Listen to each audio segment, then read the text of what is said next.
ಅದೇ ಈ ಸರ್ಕಾರದಲ್ಲಿ ಈ ಫ್ರೀ ಎಲ್ಲ ಕೊಟ್ಟು ಜನಗಳಿಂದ ತೊಗೊಂಡು ಜನಗಳಿಗೆ ಕೊಡ್ತಾ ಇದ್ದಾರೆ. ಇವ್ರು ಮಾಡ್ತಾ ಇರೋದು ಜನಗಳಿಗೆ ಗೊತ್ತಾಗ್ತಾ ಇಲ್ಲ. ಇನ್ನೊಂದು ಏನಂದರೆ, ಈ ಸರ್ಕಾರ ಬಂದ ಮೇಲೆ ಯಾವ ಬಿಸ್ನೆಸ್ಸುಗಳಿಲ್ಲ, ಯಾವುದೇ ಒಂದು ಆಕ್ಟಿವಿಟೀಸ್ ಇಲ್ಲ. ಬಿಸ್ನೆಸ್ ಅವರೆಲ್ಲ ಟೋಟಲಾಗಿ ಸತ್ತೋಗ್ಬಿಟ್ಟವ್ರೆ. ಏನೋ ನನ್ನ ಲೆಕ್ಕಾಚಾರದಲ್ಲಿ ಈ ಸರ್ಕಾರದಲ್ಲಿ ಏನು ಮಾಡೋಕ್ಕೂ ಆಗಲ್ಲ. ರೈತರಿಗೆ ಎಲ್ರಿಗೆ ಕೊಡ್ತಾರೆ ಇವರು? ರೈತರಿಗೆ ಯಾವತ್ತು ಕೊಡಬೇಕು ಇವರು?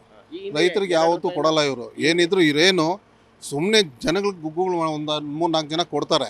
ಇನ್ನು ಮಿಕ್ಕಿದ್ದೆಲ್ಲ ಇವ್ರು ತಿನ್ಕೊಂಡ್ರೆ ಜನ ಕೊಡ್ತಾ ಇದ್ರು, ರೈತರಿಗೆ ಅವ್ರು ಕೊಡ್ತಾ ಇದ್ವಿ, ಯಾರು ಈ ಫ್ರೀ ಎಲ್ಲ ಕೊಟ್ಟರೆ ಇನ್ನು ಸರ್ಕಾರದಲ್ಲಿ ದುಡ್ಡು ಇರಲ್ಲ, ಇನ್ನು ಏನೋ ಒಂದು ಮಾಡಲೇಬೇಕಲ್ಲ ಅವರು. ಈಗ 5 ರೂಪಾಯಿ ಜಾಸ್ತಿ ಮಾಡ್ತಾ ಇದ್ದಾರೆ ಅಂದರೆ ಈ ಸರ್ಕಾರದವ್ರು ಏನು ಮಾಡ್ತಾ ಇದ್ದಾರೆ, ಜನಗಳನ್ನ ಗುಗ್ಗುಗಳು ಮಾಡ್ತಾ ಇದ್ದಾರೆ.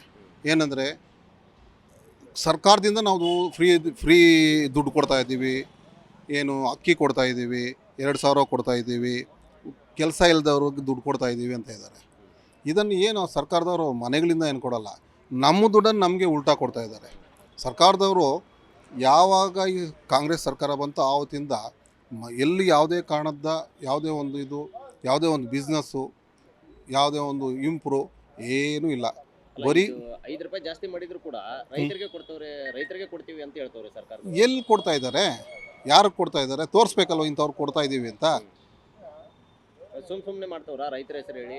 ಸುಮ್ಮನೆ ಒಂಥರ ಹಗರಣ ಮಾಡ್ತಾ ಇರೋದವರೆಲ್ಲ. ಈ ಸರ್ಕಾರ ನಡೆಸಲೇಬೇಕಲ್ವೇನ್ರಿ? ಈ ಸರ್ಕಾರದ ದುಡ್ಡಿಲ್ಲ. ಎಲ್ಲಿ ಈಗ ಎಲ್ಲ ಏನು ಅದು ಫ್ರೀ ಆಗಿ ಇವ್ರು ಫ್ರೀ ಅವ್ರಿಗೆ ಫ್ರೀ ಅಂತ ಕೊಡ್ತಾನೆ ಇದ್ದಾರಲ್ವಾ, ಎಲ್ಲಿಂದ ಬರುತ್ತೆ? ಈ ಸರ್ಕಾರ ನಮ್ಗೆ ಇಷ್ಟ ಇಲ್ಲ. ಈ ಸರ್ಕಾರದಲ್ಲಿ ಏನು ಯಾವ ಇಂಪ್ರೂವ್ ಇಲ್ಲ, ಒಂದು ಬಿಸ್ನೆಸ್ ಇಲ್ಲ, ಏನೋ ಸಾರ್ ಇದ್ರ ಬಗ್ಗೆ ಇವಾಗ ಹಾಲಿ ನಮ್ಮ ಅಧ್ಯಕ್ಷರು ಹೇಳಿದ್ರಲ್ಲ, ಸರ್ಕಾರ ಇದು ಮುಂಚೆ ಕಣ್ಣೆಲ್ಲ ಮುಚ್ಚಿಬಿಟ್ಟು ಕಣೆ ಬಿಡಿ ಅಂತ ಹೇಳ್ತಾರೆ. ಸರ್ಕಾರ ಸರಿಲ್ಲ. ಇದು ನಮ್ಮ ದುಡ್ಡು ಕಿತ್ತಿ ನಮಗೆ ಕೊಡ್ತಾರೆ. ರೈತರಿಗೂ ಅಷ್ಟೇ ರೀ, ಅವ್ರಿಗೂ ಎಲ್ಲರಿಗೂ ಕೊಡ್ತಾರೆ. ಇವಾಗ ಈ 3 ಎಲೆಕ್ಷನಲ್ಲಿ ಕಮ್ಮಿ ಅಂದ್ರೂ 1 ಲಕ್ಷ ಕೋಟಿ ದುಡ್ಡು ಚೆಲ್ ಮಾಡಿದ್ದಾರೆ ಕಾಂಗ್ರೆಸ್ನವರು. 1 ಲಕ್ಷ ಕೋಟಿ 1 ಲಕ್ಷ ಕೋಟಿ ಖರ್ಚು ಮಾಡಿ 3 ಪಕ್ಷನ ಗೆದ್ದು ಬಂದಿದ್ದಾರೆ. ಮೊನ್ನೆ ನೋಡಿ ಏನೋ ಫಂಕ್ಷನ್ ಅಂತ ಕರೆದ್ಬಿಟ್ಟು 200 ಎಲ್ಲಿ ಬರ್ತದೆ ದುಡ್ಡು? ಇವೆಲ್ಲ ಕಳ್ಳ ನೋಟ್ಗಳೇ, ಸಾಚ ನೋಟ್ಗಳಲ್ಲ. ಬೆಳಗ್ಗೆಯಿಂದ ಸಾಯಂಕಾಲ ಗಂಟೆ 2,000 ರೂಪಾಯಿ ದುಡಿಯೋದಕ್ಕೆ ಕಂಡಲ್ಲಿ ನೀರು ಬಂದ್ಬಿಟ್ಟು ಬೆವ್ರು ತೊಟಿಗ್ತದೆ. ಹೆಬ್ಬಾಳದಲ್ಲಿ ಈ ಮಿನಿಸ್ಟ್ರುಗಳು ಅಲ್ಲಿ ಇಲ್ಲಿ ವಿದೇಶ ಕಡೆ ಎಲ್ಲ ಹೋಯ್ತಾರೆ.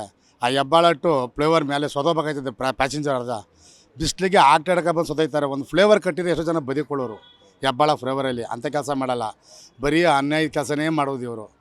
ನೆಕ್ಸ್ಟು JD ಸರ್ಕಾರ ಬರ್ತದೆ, ಗಂಡಸ್ರಿಗೆ 5,000 ರೂಪಾಯಿ ಕೊಡ್ತಾರೆ ತಿಂಗಳಿಗೆ. ಅದೇ ಸರ್ಕಾರ ಬರೋದು. ಖಾಲಿ ಏನೂ ಆಗಲ್ಲ. ಈ ಕಾಂಗ್ರೆಸ್ ಬರಲ್ಲ, ಇನ್ನು ಅವರು ಕೊಡ್ತಾರೆ. ಸರ್ಕಾರ ಮುಂಡೆ ಕೊಚ್ಕೊಂಡು ಹೋಗ್ಬಿಡ್ಲಿ ಹೇಳು, ಅವ್ರಿಗೇನು ಬೇಕು? ಸರ್ಕಾರ ಯಾರು ಕೊಟ್ಟು ಹೋಗ್ಬಿಡ್ಲಿ, ತೋರಿಸ್ಕೊಟ್ಟವ್ರು ಯಾರು? ದಾರಿ ದೀಪ ಕಾಂಗ್ರೆಸ್ ಅವ್ರು ತಾನೆ. ಇವ್ರು ಮಾಡೋದು ಅವ್ರು ತೋರಿಸ್ತಾರ, ಬಿಟ್ಬಿಡ್ತಾರ? ಮುಳುಗೋಗ್ಬಿಡ್ಲಿ. ಮುಳುಗೋದು ಏನಿಲ್ಲ. ಎಲ್ಲಿ ಕೆರೆ ಗುಂಡಿಗೆ ದಬಾಕೋಬೇಕಷ್ಟೇ, ಮುಚ್ಕೋಬೇಕು. ಮುಂದಕ್ಕೆ ಎಲ್ಲೂ ಇಲ್ಲ, ಕಾಡಂತರ ಹೋಗ್ಬೇಕಷ್ಟೇ. ನೀವೆಲ್ಲ ಇಲ್ಲಿ ಮಾತ್ರ ಇರಿಸ್ಕೊಡೋದಿಲ್ಲ ಅವರು. ನೆಕ್ಸ್ಟ್ ಅಧಿಕಾರ ಬರೋದು JDS. ಅಲ್ಲಿ ಬರೋದೇ ಸದಸಿದ್ಧ 5,000 ರೂಪಾಯಿ ಹುಡುಗರಿಗೆ, ಗಂಡಸ್ರಿಗೆ 3,000 ತತ್ತಾರೆ ರೂಲ್ಸು. ಯಾಕೆ ತಂದ್ರೆ ಯಾರು ಕೇಳ್ತಾರಾ? ಕಾಂಗ್ರೆಸ್ ಅವರೇ ನೋಡ್ತಾರೆ, ನಾವು ಅನ್ಯಾಯ ಕೆಲಸ ಮಾಡಿಬಿಟ್ಟವಲ್ಲ ಅಂತ ಮಾಡ್ತಾರೆ. JDS ಪಕ್ಷ ಬರುತ್ತೆ, ಮಾಡಿ. ಜಿ ಕನ್ನಡ ನ್ಯೂಸ್ ಈಗ ನಿಮ್ಮ ಮನೆಯಲ್ಲೇ ನೋಡಿ. ಎಲ್ಲ ಕೇಬಲ್ಗಳಲ್ಲಿ ಈಗ ಲಭ್ಯ. ನಿಮ್ಮ ನೆಚ್ಚಿನ ಜಿ ಕನ್ನಡ ನ್ಯೂಸ್ ಈಗ ಸನ್ ಡೈರೆಕ್ಟ್ ನಲ್ಲಿ number 292, Tata play number 1664, Jio TV number 1334, NXT digital number 30, in cable number 30, city networks 51, U digital number 162, GTPL number 17, Rockline telecommunications number 42, Shri Basaveshwara cable number 168, rural cable network 60, Vinayaka digital 57, Abhishek cable 821, city channel 53, Siddeshwara cable network 57, V4 digital Infotech 628, Surya digital networks 53, Gajanan digital number 836, Malnad infotech private limited number 56, metro cast number 830, victory digital number 167ರಲ್ಲಿ ನೋಡಿ ಆನಂದಿಸಿ.